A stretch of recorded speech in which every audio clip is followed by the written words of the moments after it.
the vanished crown of the broken heart. That's what they called the tiara that cost Margaret everything. Literally everything. Her freedom, her happiness, her right to claim ownership of anything at all. The cruel truth of the crown proved even more cynical.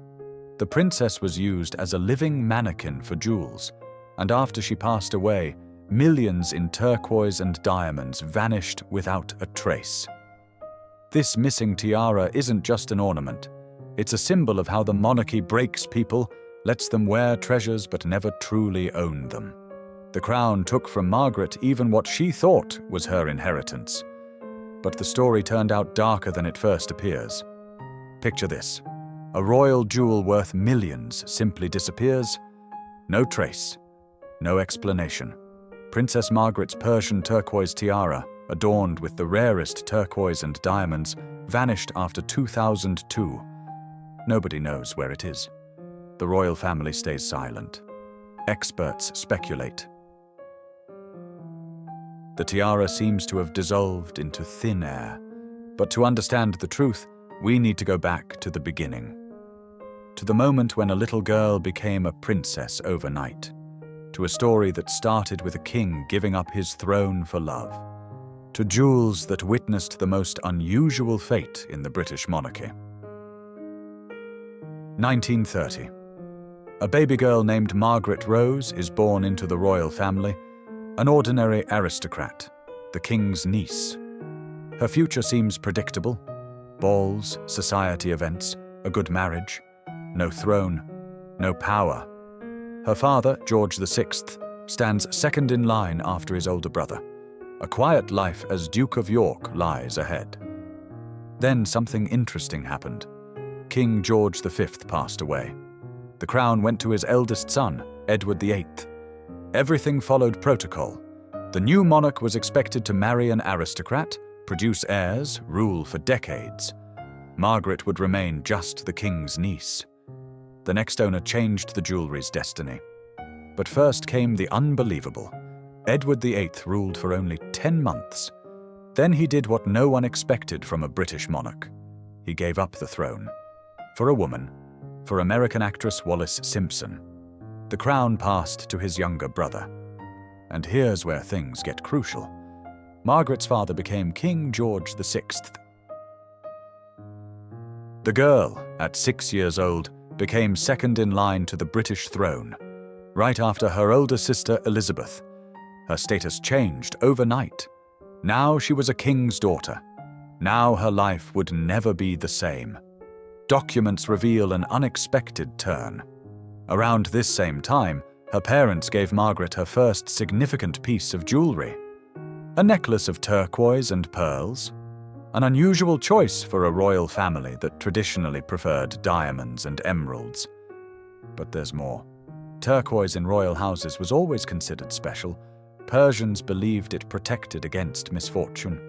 Monarchs valued its rich, sky blue shade.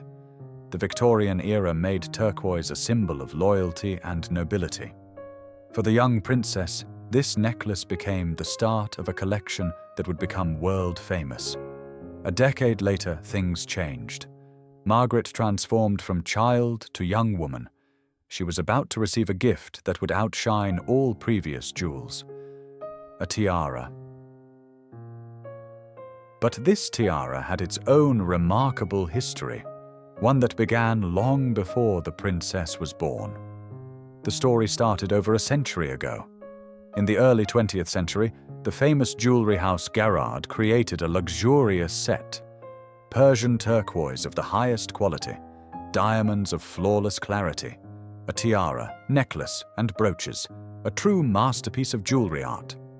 Then a new heroine entered the story. Queen Mary, wife of George V, acquired this set. She was renowned for her love of jewels and impeccable taste. Her collection held hundreds of unique pieces. But the turquoise parure held a special place. Photographs captured an important moment. 1923. The wedding of the Duke of York and Elizabeth Bowes Lyon. Queen Mary gave her daughter-in-law a generous gift. She passed the entire turquoise set to her. The tiara became part of the wedding celebrations. The most important part lay ahead. The new owner looked at the tiara and realized something wasn't right. The design felt dated. The kokoshnik shape looked too heavy, too old-fashioned for a woman of the 1920s. Now here's the truth about what happened next. Elizabeth made a bold decision. She went to the jewelers with an unusual request. Remove the top portion of the tiara. Take away the diamond-shaped setting. Completely change the silhouette of the jewel. Records from that time show the scale of changes. The tiara lost the traditional height of the kokoshnik. Instead, a more open construction appeared. Light, airy, modern, the turquoise and diamonds remained, but now they shone in a new setting. The real turning point came later. The result exceeded all expectations. The transformed tiara looked completely different. It kept the luxury of the original, but gained the elegance of a new era. The jewelry masterpiece got a second life. The key moment arrived in 1951. Princess Margaret turned 21. Her mother decided to pass the entire turquoise set to her. The tiara, the necklace, the brooches, the jewels moved to a new generation, to the woman who would become their most brilliant owner. What really happened to Margaret's collection? She didn't stop with her mother's gift. The princess actively expanded her turquoise treasury. New pieces appeared, each one unique, each one beautiful. Then something interesting occurred. Among the new acquisitions, one brooch stood out. Bow-shaped, diamonds and turquoise, the craftsmanship so exquisite that even Queen Elizabeth II would have worn it with pleasure. This brooch became one of the princess's favorites. Photographs captured important moments. Margaret appeared at official events in turquoise jewelry. Receptions, balls, state visits. The Persian tiara gleamed on her head. The necklace wrapped around her neck. Brooches adorned her dresses. The princess turned the jewels into part of her identity. The next owner changed the jewelry's fate. But before we learn what happened to the tiara, it's important to understand who Margaret herself was. Her life differed drastically from the fate of a typical British princess. Let's break this down. Margaret was born a princess but didn't behave like one. She smoked, dated unsuitable men, visited nightclubs, wore daring outfits, said what she thought. Documents reveal an unexpected turn.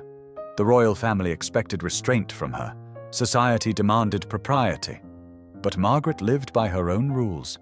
She fell in love with divorced men, refused advantageous marriages, chose freedom over duty.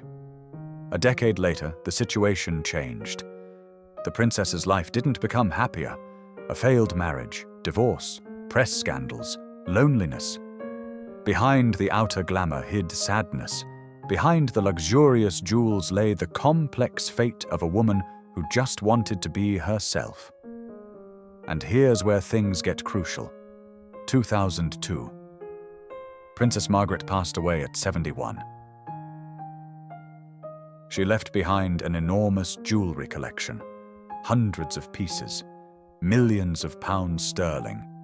And the question, what would happen to them? The most important part lay ahead. Christie's auction house announced a sale.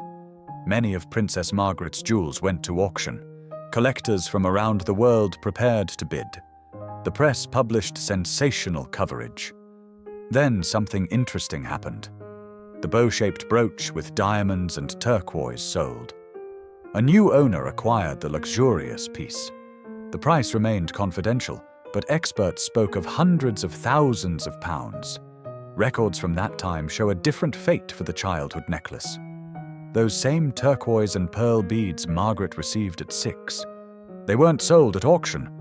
The jewel passed by inheritance to the princess's daughter. Lady Sarah Chatto became keeper of her mother's first piece of jewelry. But that's not all. Among the sold and transferred pieces, the main items were missing: the Persian tiara. The necklace from the original set.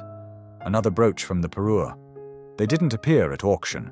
They weren't listed among inherited items. They simply disappeared. So what's the real story? The first version sounds logical. Lady Sarah received her mother's necklace. Perhaps she got other jewels too, including the famous tiara. Family jewelry stays in the family, simple and clear. Let's look at the facts. Lady Sarah never appeared in public wearing the Persian tiara. Not one photograph, not one mention. For over 20 years, not one piece of evidence that the tiara is with her. Now here's the truth. This version seems unlikely. If Sarah owned such a famous jewel, information would have leaked to the press. Royal experts would have found out something. But the silence remains absolute. The real turning point came later. A second version emerged. More convincing. The jewels never personally belonged to Margaret. She received them for lifetime use, wore them her whole life, but didn't legally own them. What actually happened? After she passed away, the jewels should have returned to where they came from, to the royal vault, to the crown, to the British monarchy's collection. The tiara, necklace, and brooch became part of the royal heritage again. Then new heroines enter this story. Actually, heroines plural. Modern princesses who could potentially wear the Persian tiara. Catherine, Princess of Wales. Meghan, if she'd stayed in the royal family. Princesses Beatrice and Eugenie, Prince Edward's daughters. Photographs captured an important moment. Actually, no, they didn't. Nobody has seen the tiara since 2002. It sits somewhere in storage. Perhaps in Buckingham Palace. Perhaps in the Tower, waiting for its moment. The key moment arrives now. The Persian tiara is too beautiful to gather dust in darkness, too significant to be forgotten. It survived 3 generations, witnessed a king's abdication, adorned the head of the 20th century's most brilliant princess, bore witness to history. The most important part lies ahead. Someday the royal family will retrieve this jewel again. Someday a princess will wear it to an important event, and the Persian turquoise will shine once more under camera flashes. Will remind everyone of Margaret, of the woman who lived differently, of the princess who dared to be herself. Some treasures truly are too precious to disappear forever. The Persian tiara is exactly that kind of treasure, and wherever it is now, its story isn't over yet. That's the whole truth about this mystery. The Persian tiara wasn't stolen and didn't become a symbol of cruelty. It simply returned where it belongs, to the royal vault, to one day shine on another princess. Margaret lived a vibrant, free life that no other woman in her position could afford. Yes, the jewels were hers for life only, but does that make the story less captivating? Isn't it wonderful that this tiara survived 3 generations and awaits its moment? If you're intrigued by royal treasure mysteries, hit that like button and turn on notifications. So many incredible stories about jewels that shaped destinies lie ahead. Subscribe so you don't miss out. Thanks for being here. Until next time.